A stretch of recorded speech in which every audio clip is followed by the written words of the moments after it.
So, we got through all these up here. Now that I remembered how all that stuff works, hopefully.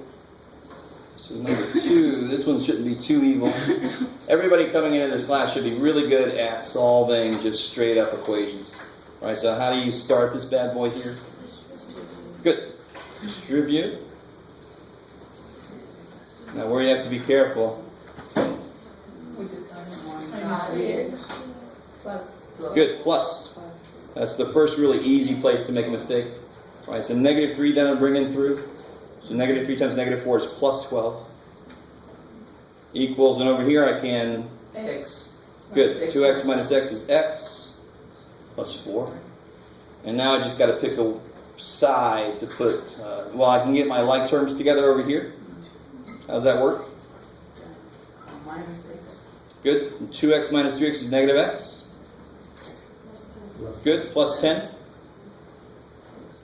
And I remember a few people got here and then you weren't sure what the heck to do, but so often you get to this point where you have x number, you just pick one side to move your x's and the other side is where your numbers go, right? So if I add x over just to keep my x's positive, I get 10 equals 2x plus 4, and then I want to take the 4 the other way.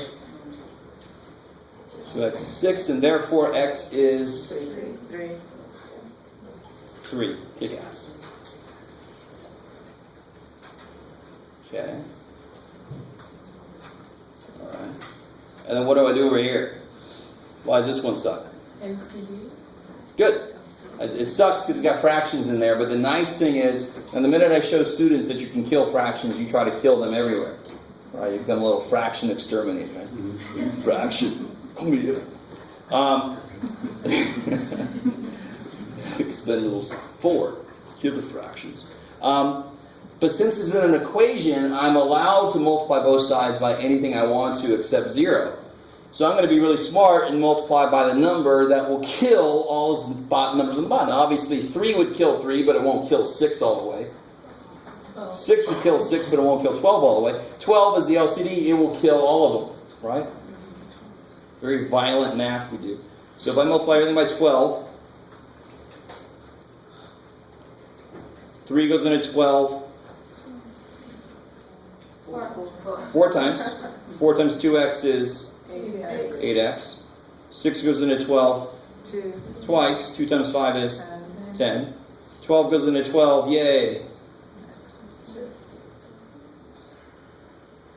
Now real quick, let me show you just a slightly different take on that, just real quick. LCD is 12, so how do you make this have an LCD, a bottom of 12? What would you multiply? Multiply by 4. This you would multiply by 2.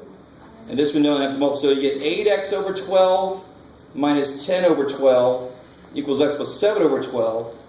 So if you make them all have the same denominator to begin with, when you multiply by 12, they just all go away directly. There's a little less to kind of keep track of. Does that make sense? Yes. So you can certainly make them all have the same denominator, and then the denominators basically cancel, because you can multiply by that thing. Alright? So either way you do it, you get to the same place here. And then you're in that situation here, where you just pick a side to take stuff to. So what do you want to do there? Minus x. Good. Minus x. So you get 7x minus 10 equals 7. Plus 10. 7x equals 17. Divide. Divide by 7. This is where everybody thought, I must have made a mistake. But no, you're fine. We're going to get numbers that are not whole numbers. Obviously, right? We want to get closer and closer to real life. And real life is not all whole numbers. Yeah? Can you push it down so you can see? When you multiply by the other sheet, when you multiply by 4 and then 2 to make it all common denominator? Yes. How did you just get rid of Because I can multiply by 12. So I really want you guys to see. This is kind of cool. So that 4 there was what I needed to multiply to make the bottom 12. You with me? Just say yes. All right, that was an affirmative. This 4 came out because 12 divided by 3 is 4. So either way you look at it, you're going to get 4 times 2x, you're going to get 8x there, either way you look at it. And mathematically, those are both the same way, but I think this is just a little bit easier to see what's going on if you make all the bottoms the same first, because you're used to giving, you're missing this, let me give it to you. And then you can just kill the bottoms, because it's an equation, right? Does that make sense? So here, if I multiply by 12, 12 divided by 3 is 4. 4 times 2x is 8x. Right? And then here, 6 goes into 12 twice. 2 times 5 is 10, so forth. So that's kind of like a direct way to do it. This way is, to me, maybe a little bit easier to see what's going on. You have a little less to keep track of. So either way you want to do it, make sure that one of those ways makes sense. Okay, maybe. Is that okay? Are there other questions on that one? Okay. How you guys doing? You all right? Okay. Yes, sir. Hey, once you LCD's the same, which is 12, then you don't got to worry about that anymore, right? Yeah, effectively you could just cross them out, but just remember it's because it's an equation. I'm allowed to multiply both sides by that thing, so it cancels everywhere. So let's do one more problem like that real quick. If I had 2x over 7 minus 3 over 28 equals, what, Jeff? 5 over 14. Why not? 5x over 14. Make it free. Yes, sir? Multiply the whole thing by 28. You could. So you could either just go ahead and multiply by 28, right? Or you could do something, that's fine, you could do that. Or how do you make this 28? 4 times 7. 4. Multiply by 4. How do you make this 28? 2. So then you get 8x over 28 minus 3 over 28 equals 10x over 28, right? Yes. And since it's an equation, I'm allowed to multiply both sides by something, and I'm going to be smart and multiply by 28, because everything's being divided by 20. So if I multiply by 28, it cancels everywhere. I'm multiplying both sides by 28, so it cancels everywhere. So I end up with 8x minus 3 equals 10x. Cool. So like Carl was saying, you don't even have to write the 20, you can just cross them all out, but it's important to understand why the hell you're allowed to do that and not get too excited. Every fraction can now die. No. Right? These can die because they're in an equation, and that helps me balance what I'm doing. Yes? I get, we did F in number 1. Yes. I think it's a similar situation when we start an equation. I like it. So here you can't just multiply by x plus 1 to kill the fractions. You can't, because there's no other side of the equation to balance out what you're doing. You with me? So students get way too excited, like, oh, let me just multiply by x plus 1, and they're not fractions anymore. Well, no, now you got an entirely different problem, right? Okay, maybe. Okay. Okay. So what about number 3? There's 2 main ways I would accept to do this. One way I would never accept to do it is to just plug it in your graphic calculator and say, there it is. Oh, shit. Right? Don't destroy your technology. I don't make enough money to buy the school one more of these. Right? So don't... We might do a little bit of graphic calculator stuff, but the graphic calculator is not required for 103, so I'm not going to do a lot in there. I might pull some stuff up just to show you some stuff real quick visually, so we don't have to do it all day by hand. But I am going to expect you to do these by hand on a test or a quiz. So what's one way I can do this by hand? 2 points. Multiply by 0? Like the Not multiply by 0, but plug 0 in. Yeah, 0. So one way to do this is to find the intercepts. Right? So I don't know how many guys did that, find the intercepts. Find the intercepts on this one. I'll do it both ways. So to find the intercepts, how do you find the y-intercept? Yes, set x equal to 0. If x is 0, it's not moved left or right at all, right? Because x is left and right. So if it's not moved left and right at all, it's somewhere on the y-axis. That's why that gives you the y-intercept. So what do you get when you set x equal to 0? Y equals 3. See that? So if I make x 0, 3 times 0 plus 2y equals 6, that's 0. Divide by 2, I get y is 3. So I get a point. What's the point I just got? 0, 3. I love it. So how do you find the x-intercept? Make y 0. That's crazy. And I don't understand. People sometimes forget this when you get up in the higher level math courses. The last math course I took, so I had an equation with like 18 variables in it.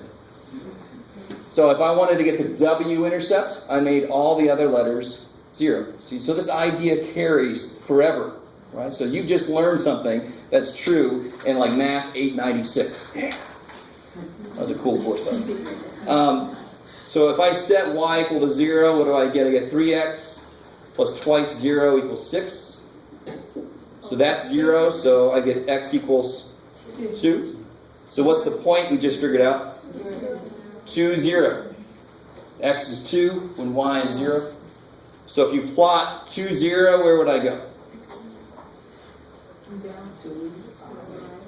Two, right? 2 right, and none up or down, right? And then 0, 3. Yeah, nowhere up. Nowhere this way. Up 3. And then there's my line. Yay. Now what's the other way to do this? How'd the rest of you do this? Slope. I did y equals Beautiful. x plus b. So if I take 3x plus 2y equals 6, how do you solve for y? Move the x over. Good. So subtract 3x. Let me stop right there for a second. Subtract 3x and we get there. I'm going to smoosh that 3x in front because that's more like mx plus b now, right? And then the last step there is just divide by 2. So you get y is negative 3 over 2x plus 3. So what's the negative 3 over 2 tell you? Slope. And what's this 3 tell you? So we know the y-intercept is 3. So 0, 3. And the slope tells me to do what? Go down 3. Hey, look, we got the x-intercept that we got earlier, right?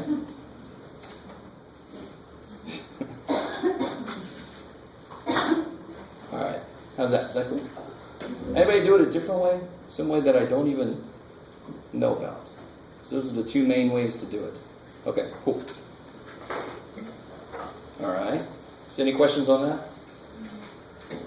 So you should know your slope. You should know your mx plus b. What's the other equation of a line?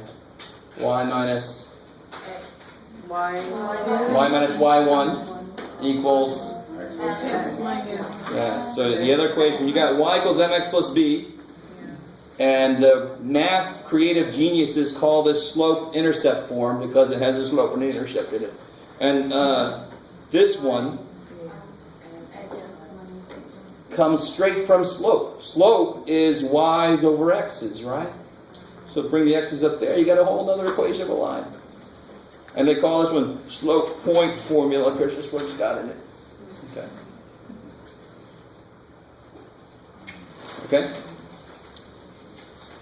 Alright, so what about factoring? And I actually have a handout for factoring that I want to give you guys. Yay. If you've had me before, well, I don't know if anybody here had me for 90. 88. So I don't know. I don't think 80. We didn't make it to factor, so I don't think you got this from me yet. Okay. So who remembers how to do this first guy? Yeah, x squared. How do you make x squared? X times x.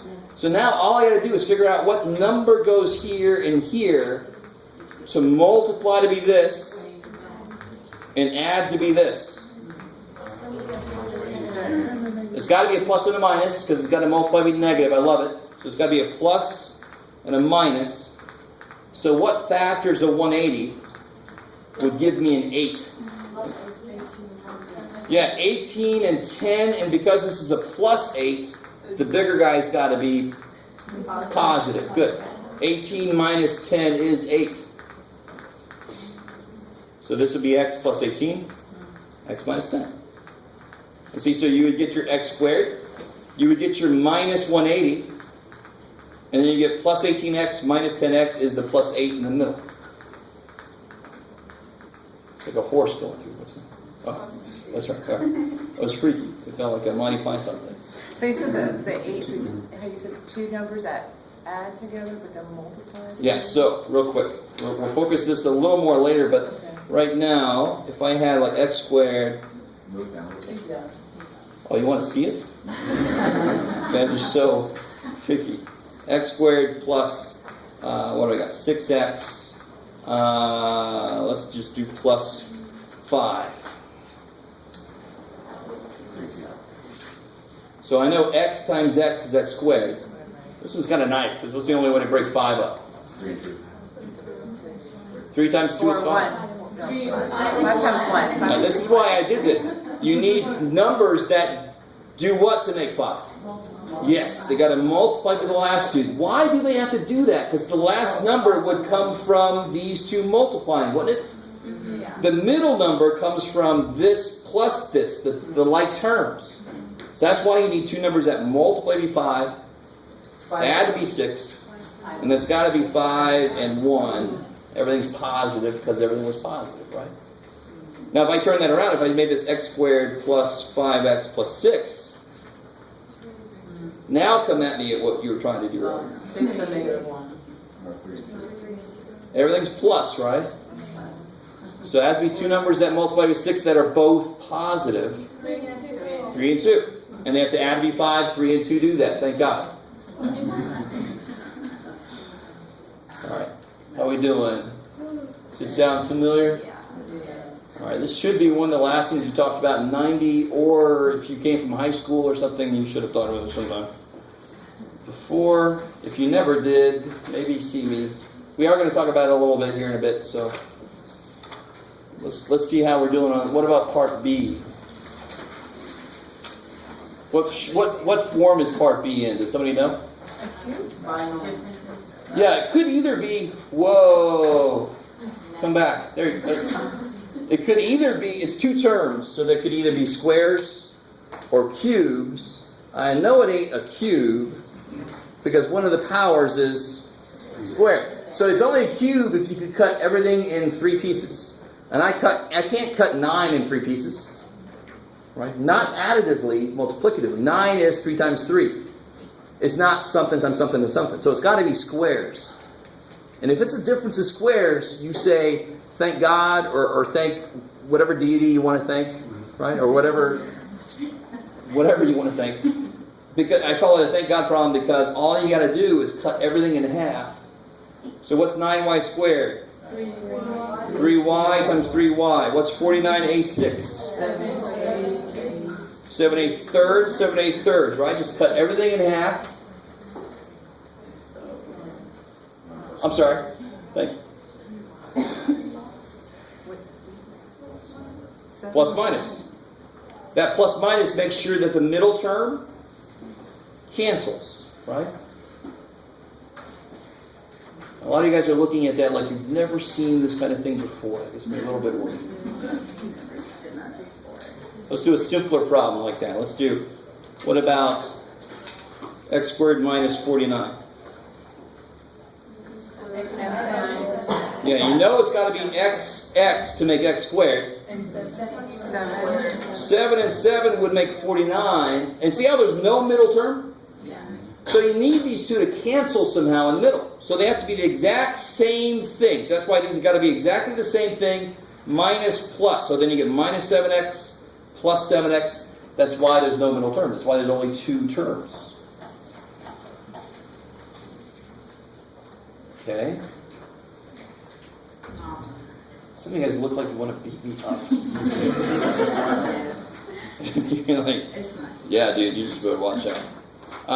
And real quick, let me show you. Let me do what I do sometimes and freak people out. Let me just go way too far and give you a freaky ass thing.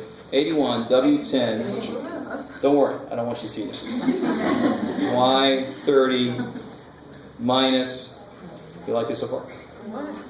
Minus 25 x to the 6th. A to the 8th. Alright. I like that problem. Now, how many terms are in this problem? 3. How many plus or minuses do you see? 1. And terms are separated by pluses and minuses. How many terms are there? 2. 81WY blah, that's a term. 25XA, that's the term, right? So there's 2 terms. If there's 2 terms, it can only be cubes or squares. That's all it could be. Can you cut everything in thirds or cut everything in half? Half. So the minute you, and see, 81 would be 9 and 9. W to the 10th would be W5, W5. Now, do you see how, now, is everybody with me up to that point there? If I cut these in half, you would not argue with me that W10 would be W5, W5. And when you multiply, what's W to the 5th times W to the 5th? W to the 10th. So, I know I'm breaking this up apart. I want it so that when I multiply them together, I end up here. So that's why breaking them in half makes sense, because they're going to immediately multiply back together, right? So each thing in here is easy to cut in half. There's just a few of them. Doesn't make it hard, it just makes it longer to write. So 81 is 9 and 9, right?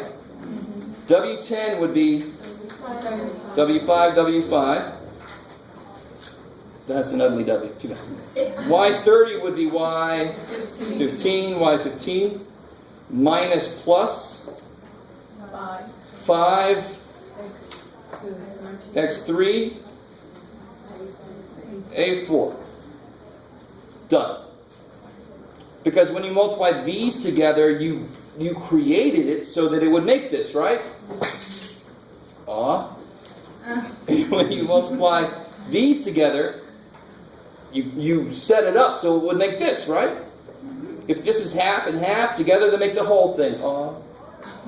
And then the minus plus makes the middle term. It's minus 45, X3, A4, W5. Oh God. Well, then you get a plus 45. Blah, blah. They cancel each other out. Who cares about them? That's why difference of squares is easy, and that's why it works that way. Cut them in half, minus plus, you're guaranteed to be fine.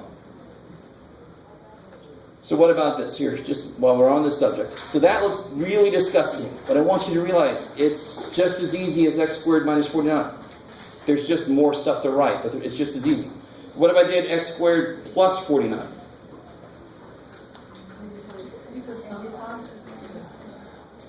No, you're not. There's no difference in squares. Good, it's not a difference of squares, I like that. So if you thought the answer was x plus 7, why are you wrong? Because you'd have a middle term, right? And so by the same token, it can't be minus and minus. So is this factorable? What do you call a number that you can't factor? Prime.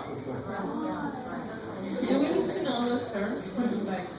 Yes, cool. Because I will ask you, factor these if it's prime stated. Yeah. So a prime number, give me an example of a prime number. Careful. 13? 7. Because, Isn't x squared plus 47? say again? Isn't it just 11? X plus 7, almost 7 numbers. Well, what's x plus 7 times x plus 7? Do you get just this? You get 7x plus 7x. You get 14x in the middle, right? 7x plus. Yeah, so let me show you. So if you thought, let me zoom out a little bit. If you thought that x squared plus 49 factored to be this, how do you check yourself?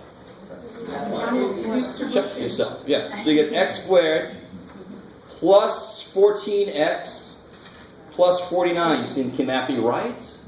No, because you don't get the same thing you started with. Right? So you can't factor x squared plus 49, at least not using real numbers. We'll come back to that much later in the class. But if you're just dealing with real numbers, sounds like good stuff to deal with, you cannot factor x squared plus 49. You can't. For the same reason that you can factor x squared minus 49. How do the middle terms cancel? The two signs have to be different. So what's a positive times a negative? Negative. So that's a plus sign in the middle. It's never going to work. So if it's x squared minus 49, it can work for the exact same reason this one cannot work. The minus sign lets them be different signs, which lets the middle terms cancel. Good. Cool. Maybe. So Well, difference are in we squares. supposed to look at that problem and know automatically that it would happen? You want to get to the point where you're able to do that. But again, if you think it's this, and you're not exactly sure, you write it down and you just really quick say, no, it can't be that because it's got an extra piece to it that I don't want.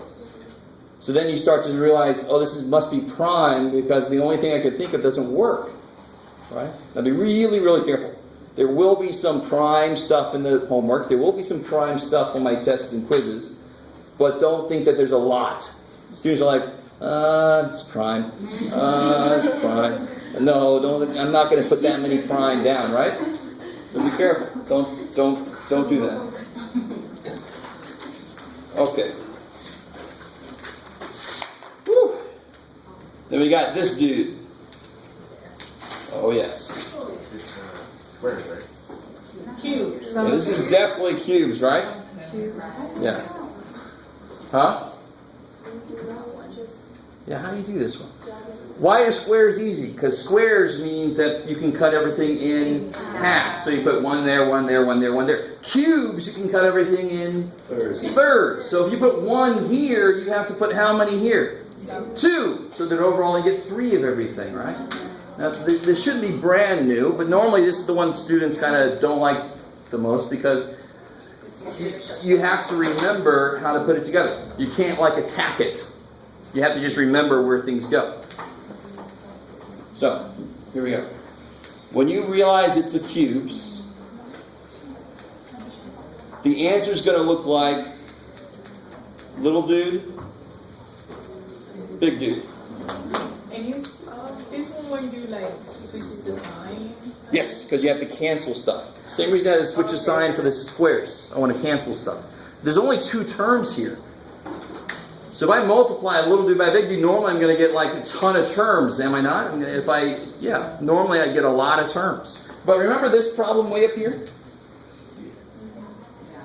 Little dude, big dude. Look what happened to all the little extra terms. So then I ended up with the cubes. So we're going to do that backwards, right? What's 8 broken up into 3 parts? 2, 2, 2. Look what I put there. Look, there's a 2. So if I put 1 2 there, I'd have to put the other 2 2's there. 4. If I put 1 x there, I'd have to put the other 2 x's there. And what's 27? Break that up into 3 parts. 3, 3, 3, right? So if I put 1 3 there, I've got to put the other 2 3's there. Hey, what the hell? There it is. And then we just got to figure out what the hell's up with this guy. All right. So have some faith. You guys look beat up already. Math. Okay. So help me out. What's w to the 3rd? Break that up into 3 parts. www. Dot what? No. www. 64 is 444. So guess what a really good idea is? To figure out what 4 cubed, 5 cubed, 6 cubed, those kind of things. So when you see those numbers, you know how they break up. We normally know our squares pretty well. But we don't normally know our cubes very well. Right? What's 5 cubed? 125. So if I had 125 there, it would be 5, 5, 5. You know it's a cube because it's 3 5s. Okay. All right. Good, good. So watch this. This is kind of nice. The little dude is a little dude. You can only take 1 of everybody. So how many W's do I put in there? 1. So I used a W, right? Cross through. Same sign. Good. And I can put 1 4 in there. Now I want this times this to be W cubed, right? Of course I do, because that's what I started with. So and sure enough, I have 2 W's left to put somewhere. So I put a W squared there. So there's my W cubed. You guys still kind of with me? Yeah. Okay. And then the other 2 4s I could put at the end. And there's my 64, right? Kick ass. So then you guys go, well, what's up with math people? We're done, right? We got everything we want. But what else? You get a 4W squared. Do you want a 4W squared? Is there a 4W squared up here? No. So this must be, at the moment, this is wrong. It's not finished because I have an extra term from this that this guy doesn't have. And I also get 16W. Do I want 16W? No. So what ends up working And it kind of makes sense. I have to have a cancellation term. So since that's positive, this has got to be negative. And what ends up working is you multiply this by this. 4W. Now stay with me now. Remember we got this 4W squared? Right? Now with that new term we just put in there, I get W times negative 4W is negative 4W squared. Cancels that. 16W sucks. Well, what's 4 times negative 4W? Minus Negative 16W cancels. So then I'm only left with the W cubed and the 64. Yes, sir? Does that method always work, multiplying the first binomial to get the cancellation term? Yes, exactly. I had to figure out what. Yes. So here, let's do another one real quick on the heels of that, and then I'll let you guys do one on your own. What if I had 27y cubed plus 125? That looks yummy. So 27y cubed is 3y times 3y times 3y. Is that cool? 125 is 555. So you got little dude, big dude. So what goes in the little dude? 3y. Yeah, one of these 3y's plus one of these 5's. So what goes here now? 9y. Good. The other two of these, be careful. 9y squared. Plus 25. Yeah, the 25 here at the end. And then the middle term's got to be minus 15y. 15y. 11. Where'd you get the 15? Sorry, where'd you get the 15 again? 5 times 3y. Yeah. So the middle term is always the product of what you got in the little dude. Right? So watch this. All right. One of each, two of each, product in the middle. That's the closest I come to singing. So a lot of math teachers, and there's nothing necessarily wrong with this, but there's a lot of math teachers that teach little songs and stuff. But the more you rely on some kind of memorization trick, the less you remember why it works. And the less you know why it works, the harder it is to go any further in mathematics. So I try not to do too much of that kind of stuff, but we'll do it every now and again. If you really like that, I'm sorry, it's too bad. So here, you guys try one. Let me make one up for you guys to try, so I can shut up for a little bit. Let me not make it too freaky. Let's see.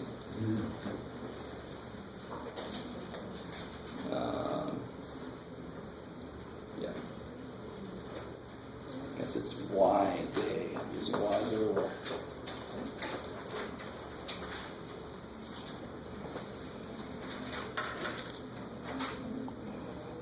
I don't know if you're going to have enough battery.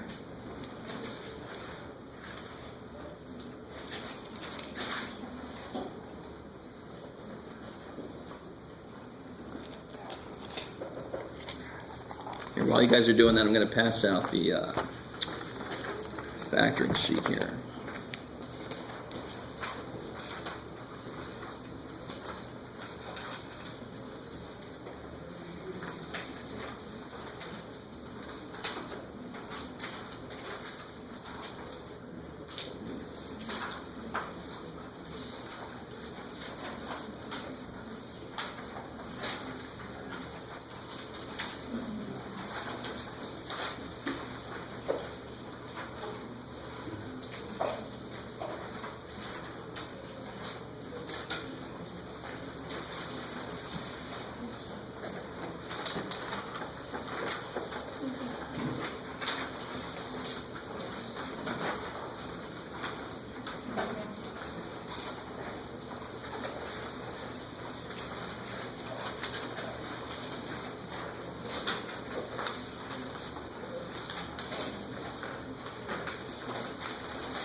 the answer is this.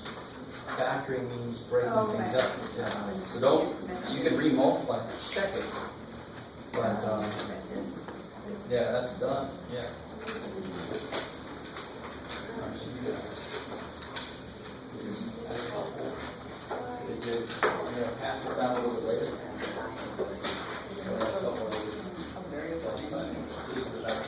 There's the same sign as the line.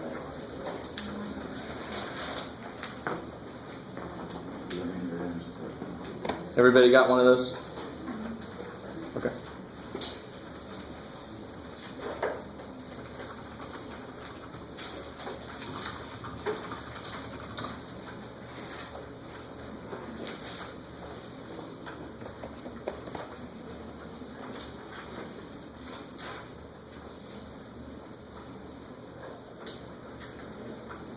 All right, so this is one of those either you get it or you don't moments, right? So 8m cubed is 2m, 2m, 2m. Y cubed is just y. Little dude, big dude. 1, 2m. Good. Minus, it's the same sign there. Y. So these have to go, and these have to go, and the middle term is going to be plus. It's got to be the opposite sign. So, I'm sorry? Plus 2my. Kick ass. 2my.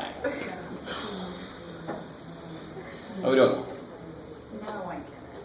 Kick ass. To be the opposite sign.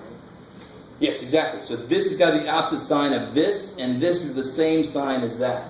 So there's always only one negative in the whole thing. It's either there or it's there. Right? So the first one, the signs stay the same, and the second one is where? Has to be different because this dude is the cancellation dude. He's got to be this different sign. So it can cancel all the stuff I don't want. Maybe. Okay. Coolness. Okay, so that's that for that. Okay.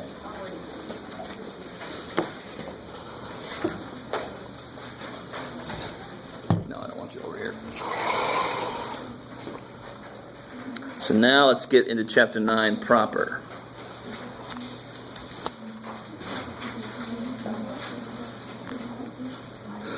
Thank you, person.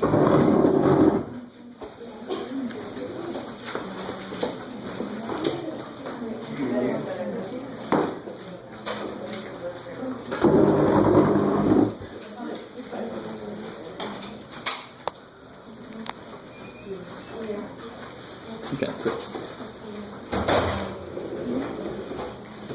Anybody got a wider range of colors to use today? I left mine somewhere. I left them.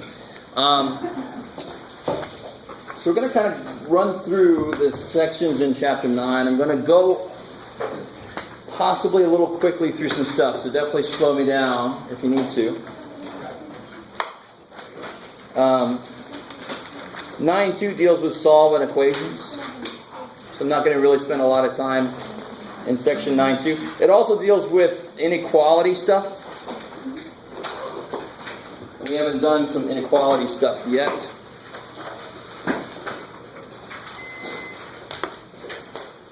So let's talk about inequalities for a second.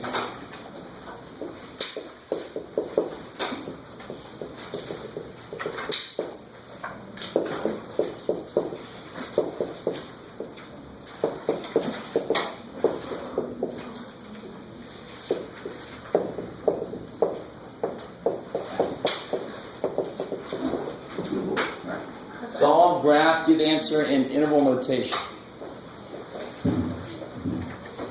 So, for example,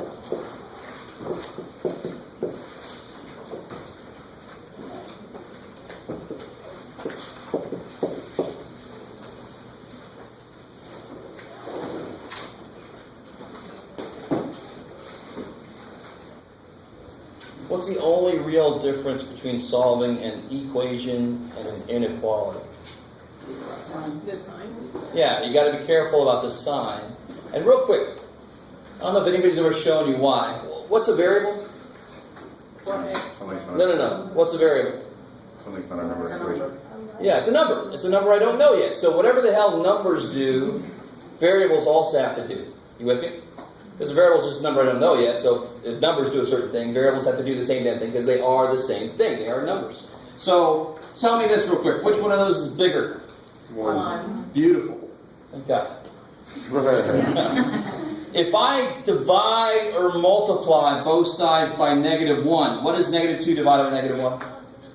2. And what's 1 divided by -1? -1. Which one's bigger now? 2. What did the sign do? Okay, so if you multiply or divide by a negative, the sign has got to flip. I mean, that's it. Why? Because it does. That's what numbers do. You with me? So there's nothing magic. It's nothing crazy. When I multiply or divide by negative, they switch places on the number line. So, of course, the bigger one is now the smaller one. It's not a big, mysterious thing. So here, if I'm going to solve this two different ways. So what's a good first step? Change the for X. I switch one variable like for X to the other side and switch. I like it. So let's do it that way first, and then I'll do it another way second. And you got to get the same answer both ways. So if you subtract, why is this a good idea? Because you keep your X positive. Because it could have subtracted 5X, right? So if this freaks you out, then you can always keep your variable positive. You won't have that problem.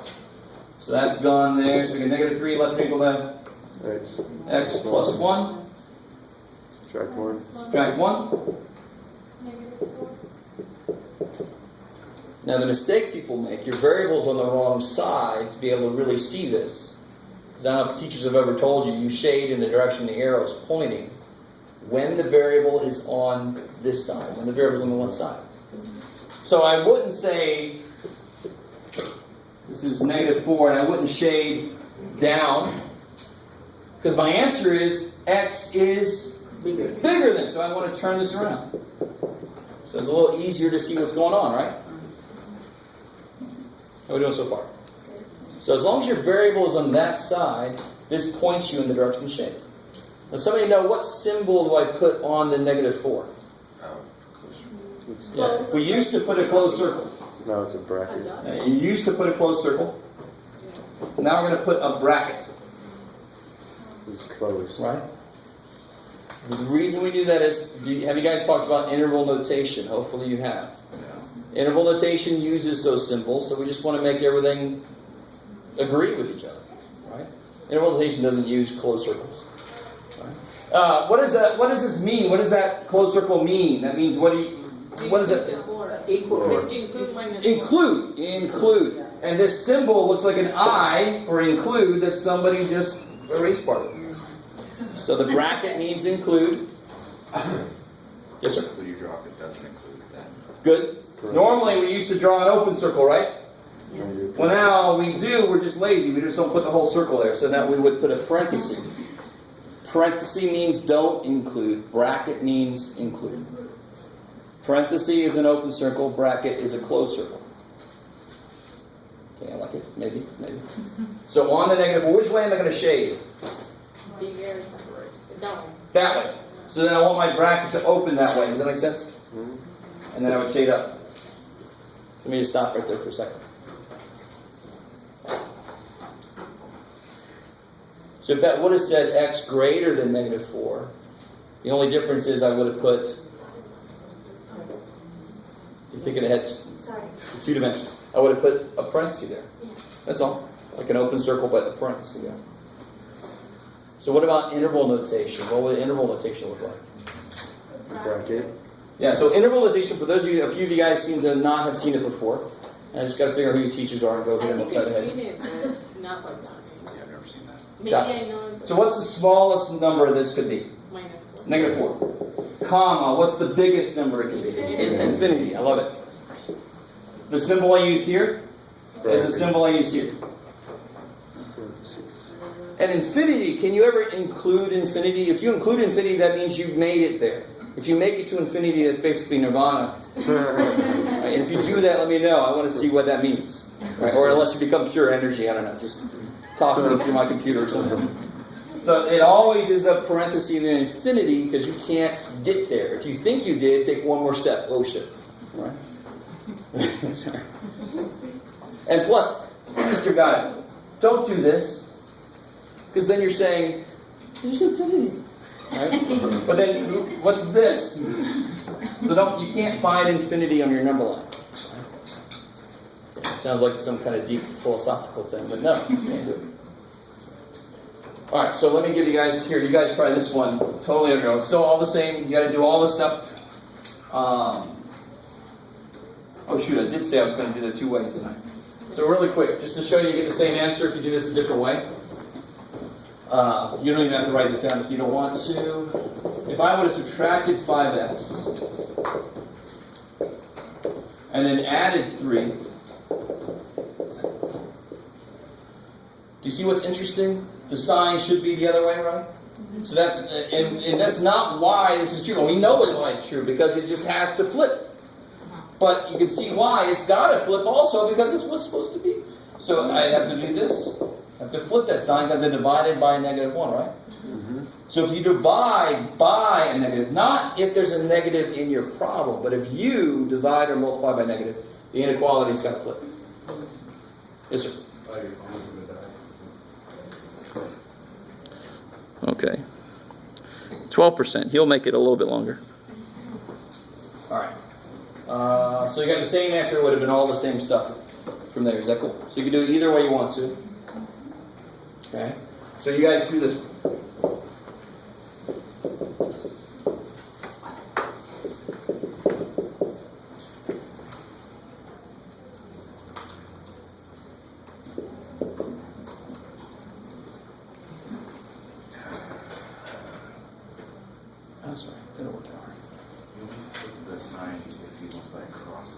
If you multiply or divide by negative, both sides. Yeah. If you multiply or divide by negative. Not if you distribute a negative.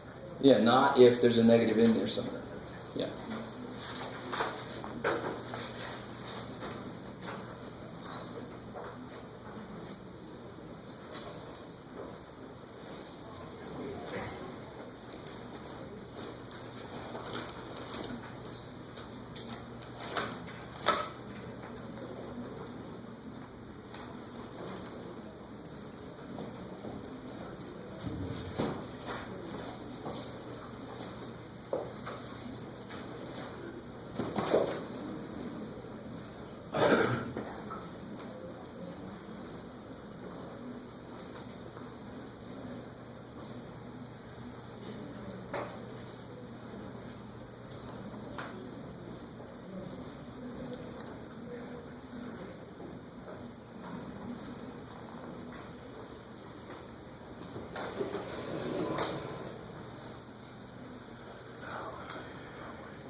Oh no, it could go either way based on which way it's going. Yeah. I was trying to contain stuff. So you always want them pointing in for the inner rotation. Yeah, I wasn't really paying attention to your work. Oh.